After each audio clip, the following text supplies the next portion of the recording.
Right. This is going to have to be an addendum to the rant that I did on the 27th. This isn't an addendum. Uh, I'm actually filming this on the Tuesday, the 29th of September. It's coming up to 6 o'clock in the morning. I've been up since 3. I got about 3 hours sleep last night, and then I was waking up coughing and spluttering. It's a shame I had a good day yesterday, but not so good in the night there, and I'm pretty sure I was coughing and spitting blood up again. But I couldn't get back to sleep, and part of the reason was that in that big long rant there was a particular piece of the story that I missed. I'm uncomfortable with not including it. So this is an addendum. But basically, I went to Torbay Hospital and came home with the antibiotics and the appointment for a CT scan. In October. On the 24th of September, after the hospital visit, I came home from walking the dog, and there was an answer phone message being left. And the answer phone message said, "You'll forgive me, I can't remember the wording, and I've deleted it. I can't.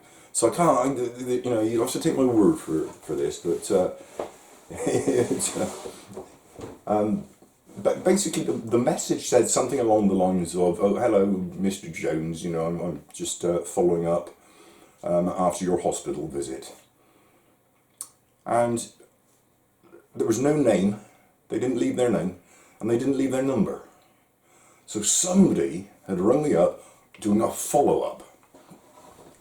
Now, it occurred to me that the chances were it's probably somebody from the GP surgery, but who can tell? Or was it somebody from the hospital? So basically, I did 1471 to try and see if I could find out who had called me, and 1471 did reveal the number of the caller. It was 01803 496 980. So immediately I tried calling them back. The phone system would not connect me. It kept on. I can't remember what the phone system said. Number not recognised or something like that. So I thought, I must have made a mistake. Did 1471 again. Checked. No mistake. I'd written it down right. It was simply it wasn't going to accept an incoming call, was it? So that suggested to me it's most likely to flip in GP surgery, isn't it?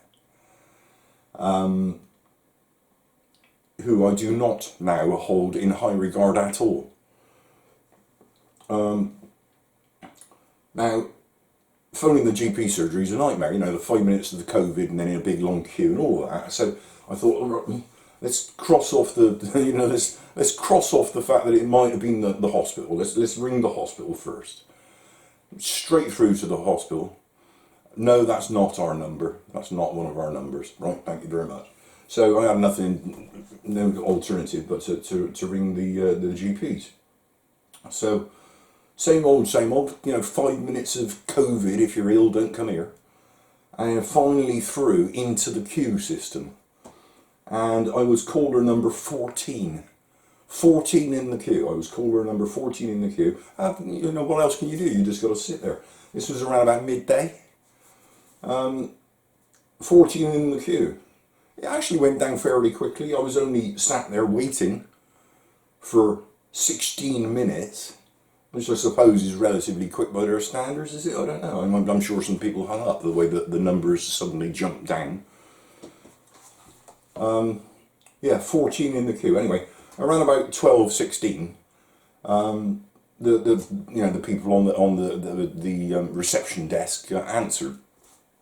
And I tried to explain, somebody from this number, do you recognise this number, has called me, blah, blah, blah. Anyway, the person on reception, typed it into their computer, my name, and blah. And then suggested, right, that was Dr. Lee, following up from your